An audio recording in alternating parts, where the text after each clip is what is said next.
I took my niece to the hospital behind my sister-in-law's back. The doctor's face went cold and everything changed in seconds. Hi, I'm Avery. Growing up with a brother like Max meant always having someone to look up to. He was the golden child, smart, successful, and impossibly generous. So when he married Cassandra 9 years ago, I expected someone equally wonderful. But sometimes first impressions can be devastatingly wrong. Avery, thanks for coming over on such short notice, Max said, pulling me into a quick hug as I stepped into his beautiful colonial-style home in Meebrook. The investor call can't be rescheduled, and Cassandra has her pottery class. No problem at all. Where's my favorite niece? I asked, setting my bag down on the granite kitchen counter. Ruby's upstairs in her room. She hasn't been feeling great today, but Cassandra says it's just a bug going around Pinewood Elementary. I frowned slightly again.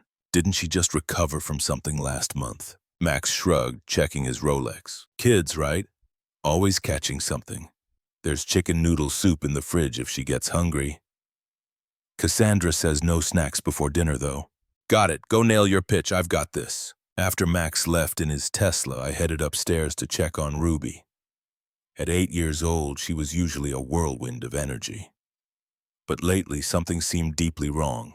I knocked gently on her door. "And Avery?" came a weak voice. I stepped inside to find Ruby curled up in bed, her face ghostly pale and her normally sparkling hazel eyes dull and sunken. The room smelled stale, medicinal. "Hey, sweetheart, your dad said you're not feeling too good." "My stomach hurts again," she whispered, clutching her favorite stuffed unicorn. "And I'm so tired." I sat beside her, brushing her honey blonde hair back to feel her forehead. She was warm, not alarmingly so, but enough to notice.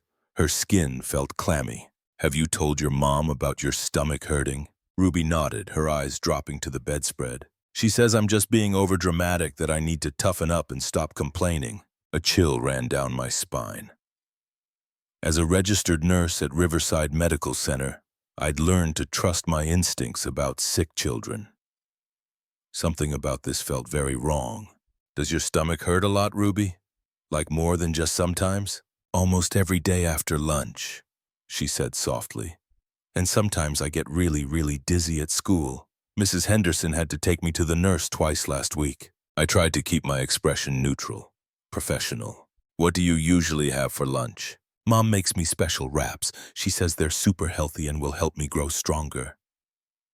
Ruby's voice got even quieter. "She uses special ingredients that she says other moms don't know about." "And when did all this start?" "After my birthday party. Remember when I got sick from too much ice cream cake?" I remembered. 5 months ago. But no child stays sick from birthday cake for 5 months straight. "Ruby, would you show me exactly where it hurts the most?" She pointed to the lower right side of her abdomen, just above her hip, not where a typical stomach ache manifests. My nursing training kicked into high gear. "Does it hurt when I press here?" I asked, gently touching the spot. She winced sharply. "Ow, yes, a lot. How about when I press here?" I moved my hand to another area. "Not as much.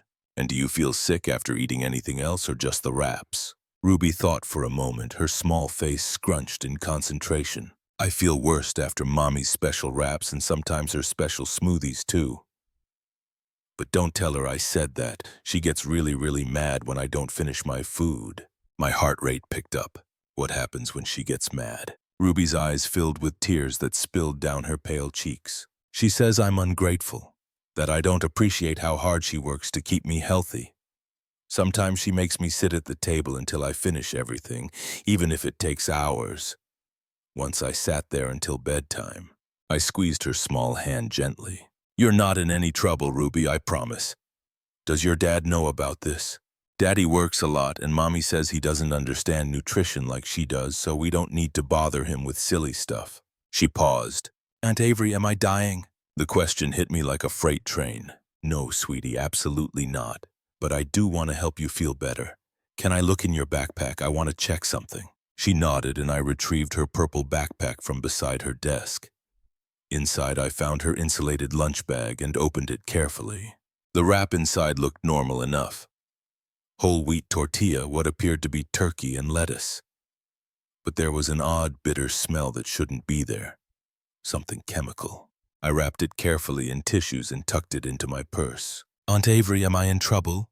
Ruby asked, her voice tiny and afraid. "Absolutely not, sweetheart. I just want to make sure you feel better." I sat beside her again, my mind racing through possibilities I didn't want to consider. "Has your mom taken you to see Dr. Williams about this?" "No, she says I just want attention and that doctors cost too much money." But Max and Cassandra had platinum-level health insurance through his tech company. Cost was definitely not the issue. I made a decision that would change everything. "Tell you what," I said, forcing brightness into my voice. "Let's watch a movie downstairs. I'll make some plain crackers and ginger ale for your tummy." While Ruby settled in front of the TV with Frozen, I stepped into the hallway and called my friend Naomi, who worked as a lab technician at Riverside Medical. "Hey Naomi, I need a major favor, no questions asked. Can you test a food sample from me, off the books?" "Avery, that's not exactly. It's about Ruby, Max's daughter. I'm worried Cassandra might be, I don't know. Something's really not right." A pause, then, "Bring it in. I'll stay late tonight." "Thanks, Naomi. I really hope I'm wrong about this." "What exactly are you suspecting?" I lowered my voice, moving further from the living room where I could hear the movie playing. "Possibly some form of intentional poisoning. Ruby's been chronically ill for months, but only at home, mainly after eating food Cassandra prepares specially for her." "Jesus, Avery, that's a serious accusation." "I know, that's why I need to be absolutely sure before I say anything to Max." After dropping off the wrap at the hospital where Naomi worked, I returned to find Ruby had fallen asleep on the couch. Her small body curled into a protective ball. My phone buzzed. It was Cassandra. "Is Ruby behaving?" she asked without any greeting. Her voice had that sharp edge it always carried. "She's asleep. She's really not feeling well, Cassandra. I think she should see a doctor soon." Cassandra's voice turned to ice. "Don't start with that again. She's perfectly fine. She just likes the attention you give her when she acts sick. She has significant abdominal pain and chronic fatigue. That's not acting. I'm her mother, Avery, not you. Never you. Stay in your lane, Cassandra." "I'm just concerned about concerned. Please, you've always been jealous that Max chose me, that we have this beautiful family and you don't. Don't use my daughter as a substitute for the children you can't have yourself." That struck deep. My struggles with infertility weren't something I discussed openly, but Cassandra had always weaponized them whenever she felt challenged. "This isn't about me," I said as firmly as I could manage. "It's about Ruby's health and well-being. Don't test me, Avery. I decide what's best for my daughter, not you. Are we clear?"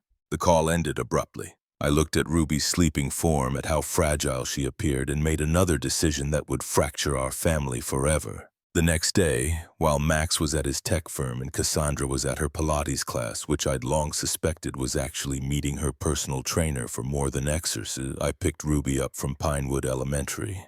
"Aunt Avery, what are you doing here?" Ruby asked, confused, but clearly happy to see me. "Where's Mom?" "We're going on a little adventure, sweetheart. Your mom knows all about it." The lie felt justified under the circumstances. "Where are we going?" "To see a friend of mine who's a doctor, just to check on that tummy of yours." Ruby's face fell. "But Mommy says doctors give shots and they really hurt." "Sometimes doctors need to use needles, but only to help you feel better, and Dr. Foster is super gentle, I promise you." Ruby considered this carefully. "Will you hold my hand if I need a shot?" "The whole time," I promised, meaning it with every fiber of my being. Dr. Brandon Foster was an old college friend who now specialized in pediatrics at Riverside Medical. He'd agreed to see Ruby as a personal favor to me, squeezing her into his packed schedule. "So, Ruby," he said warmly, crouching to her eye level, "your aunt tells me your tummy's been bothering you quite a bit. Can you tell me more about that?" As Ruby described her symptoms in her soft, uncertain voice, Dr. Foster's expression grew increasingly troubled. He performed a gentle but thorough examination, then stepped outside the room with me. "Avery, how long has this been going on?" 5 months, apparently. Her mother hasn't brought her in for any of it." His jaw tightened. "I want to run some tests, comprehensive blood work specifically." "Do you have a suspicion?" I asked, though I already feared the answer. Several, none of them good. Her symptoms are consistent with chronic poisoning, among other serious possibilities. While we waited for the lab results, my phone exploded with increasingly frantic texts from Cassandra. "Where is Ruby? Answer me right now. I swear to God, Avery, I'm calling the police. This is kidnapping." I replied simply, "She's safe. We're getting her the medical attention she clearly needs." The response came instantly. "You have no right. I'm her mother. Being a mother isn't just biology." I typed back, my hands shaking. "It's protecting your child, not hurting them. You're dead to me. Max will never forgive you for this, never." Dr. Foster returned 20 minutes later with a manila folder, his face ashen and drawn. "Avery, can I speak with you privately?" In his office, surrounded by cheerful pediatric posters that felt obscene given the circumstances, he laid it out plainly. "Ruby is showing unmistakable signs of arsenic poisoning. Low-level chronic exposure over an extended period. It's not immediately life-threatening at current levels, but continued exposure could cause permanent organ damage or death." The room tilted. My heart stopped, then hammered. "Arsenic, you're certain?" "Yes, beyond any doubt." He paused. "And there's something else. I received a call from the lab. A colleague of yours, Naomi Rodriguez. She found traces of the same substance in a food sample you provided earlier." "The wrap, Cassandra's special wraps. I am legally obligated to report this," he continued gravely. "Child Protective Services will be involved immediately, and the police." I nodded, feeling numb and electrified simultaneously. "Her father, my brother, he has no idea." "Call him now," Dr. Foster said firmly. "He needs to get here immediately." Max arrived at Riverside Medical in record time, his BMW screeching into the emergency parking lot.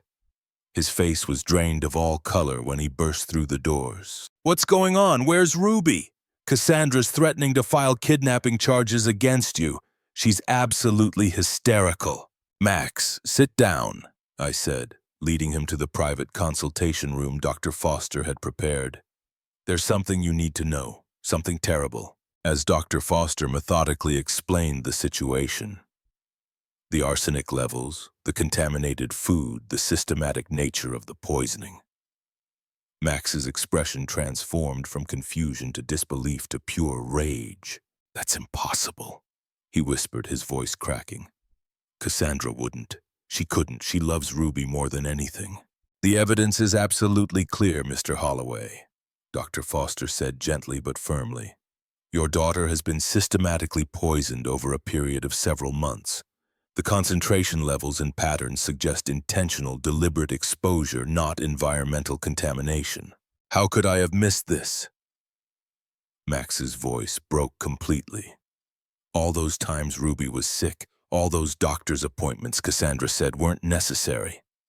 I just believed her. I trusted her completely.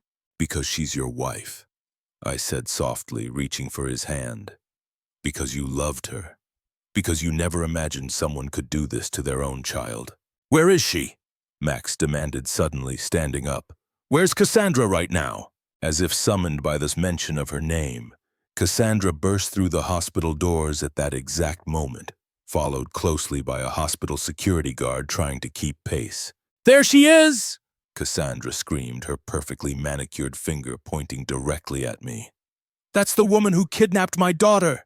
I want her arrested immediately!" "Ma'am, please lower your voice," the guard said firmly. "This is a hospital." Max stood slowly, and when he spoke, his voice was eerily calm in a way I'd never heard before. "Cassandra, what have you done to our daughter?" Cassandra's eyes darted between us, her face a mask of confusion that looked almost genuine. "What are you talking about?" "She kidnapped Ruby! I want her arrested right now!" "Mrs. Holloway," Dr. Foster interjected professionally. "I'm Dr. Brandon Foster. I've been treating your daughter for acute arsenic poisoning." For just a split second, maybe half a heartbeat, Cassandra's carefully constructed mask slipped. Pure fear flashed across her face before she composed herself with impressive speed. "That's completely ridiculous. You're all insane. Where's Ruby? I'm taking her home right now." "No, you're not." A new voice cut through the tension. Detective Lawrence Harris had arrived. summoned by Dr. Foster's mandatory report to Child Protective Services. Mrs. Holloway, we need to ask you some very serious questions about your daughter's condition. I don't have to answer anything without my lawyer, Cassandra spat, her composure cracking. Actually, ma'am, you do, Detective Harris countered calmly. We have a warrant to search your home and seize any food items you've been preparing for your daughter. We're executing it as we speak. Cassandra's face went completely white, then flushed red. This is absolutely absurd. Avery has always been jealous of me, of our family.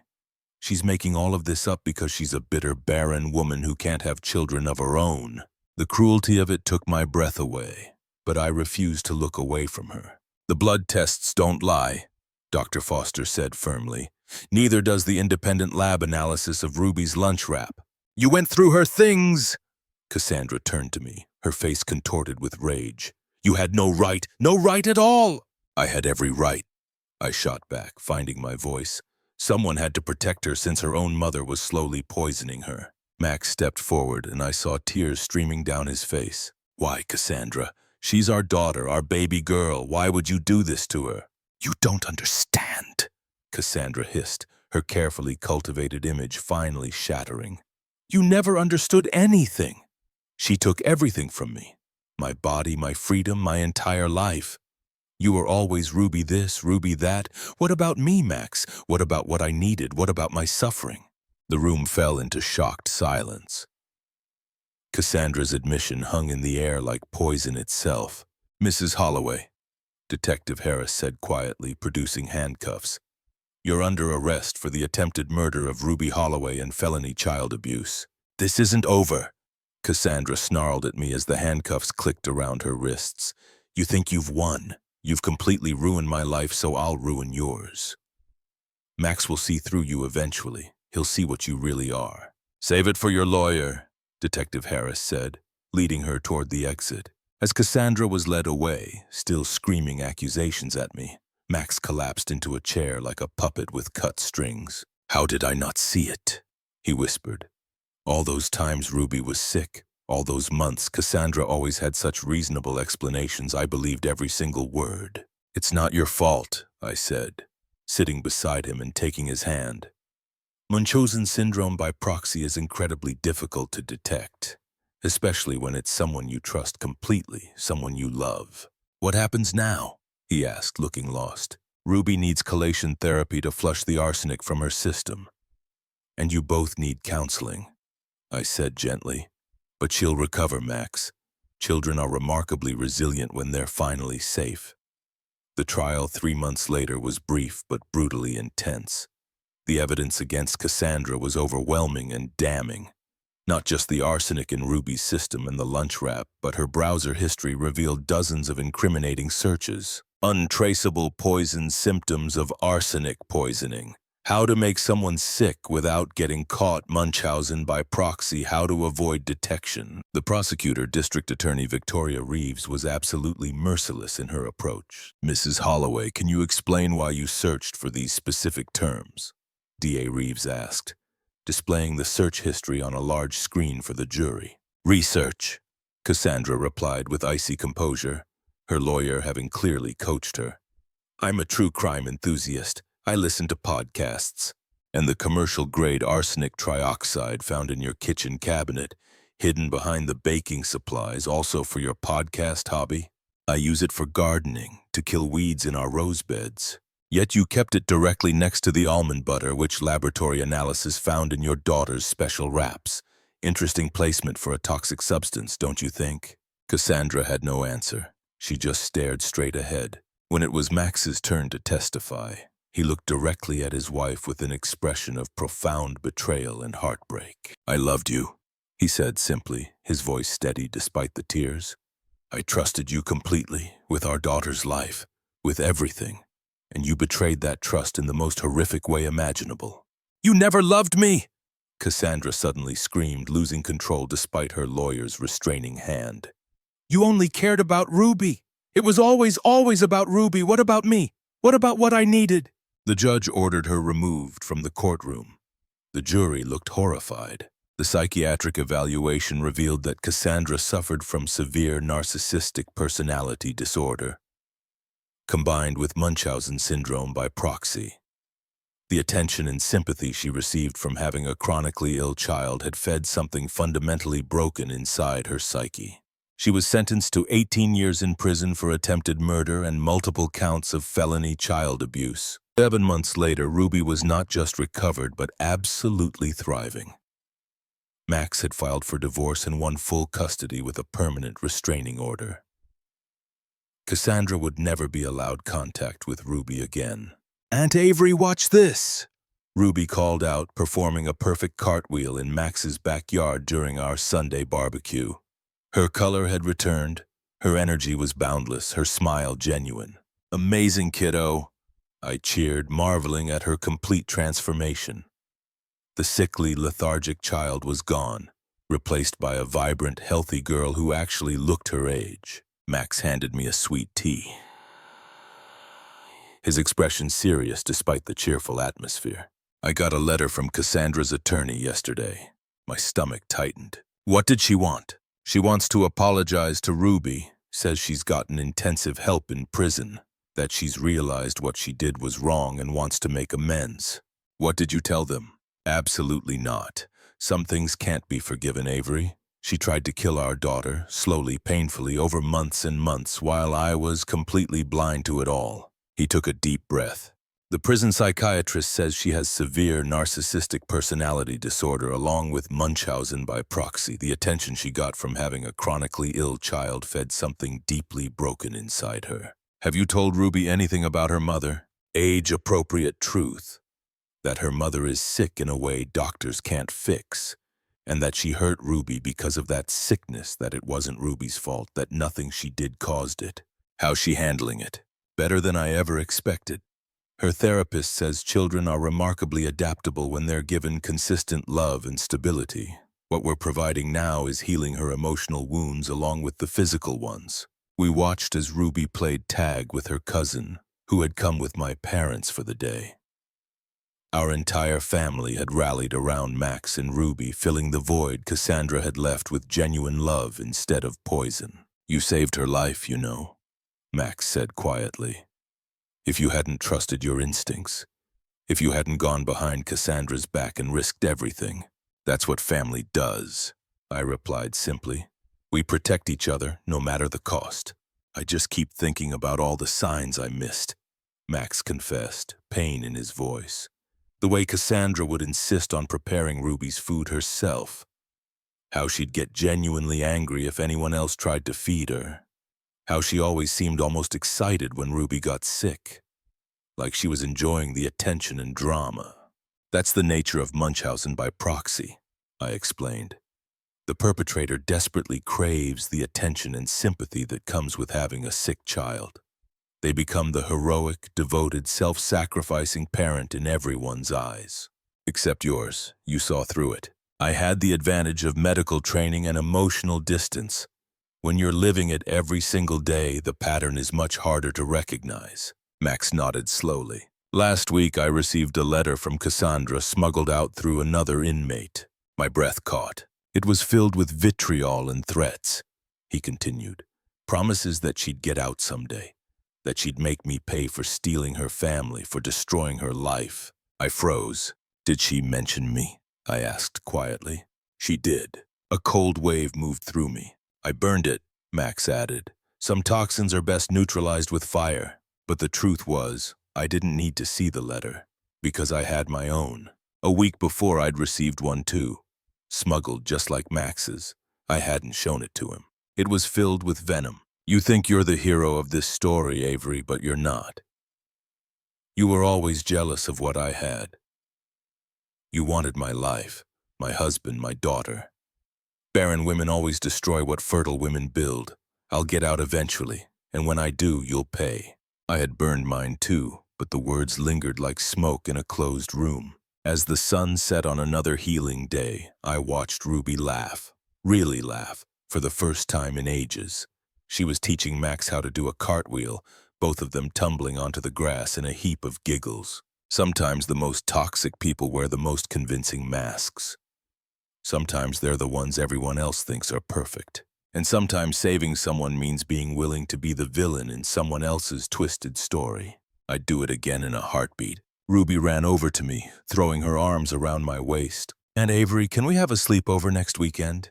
Dad says it's okay if you are." "Absolutely, sweetheart." She beamed up at me, healthy and whole and safe. That was all that mattered. So here's my question for you, the one that keeps me up at night. If you suspected someone was hurting a child in your family, would you risk everything?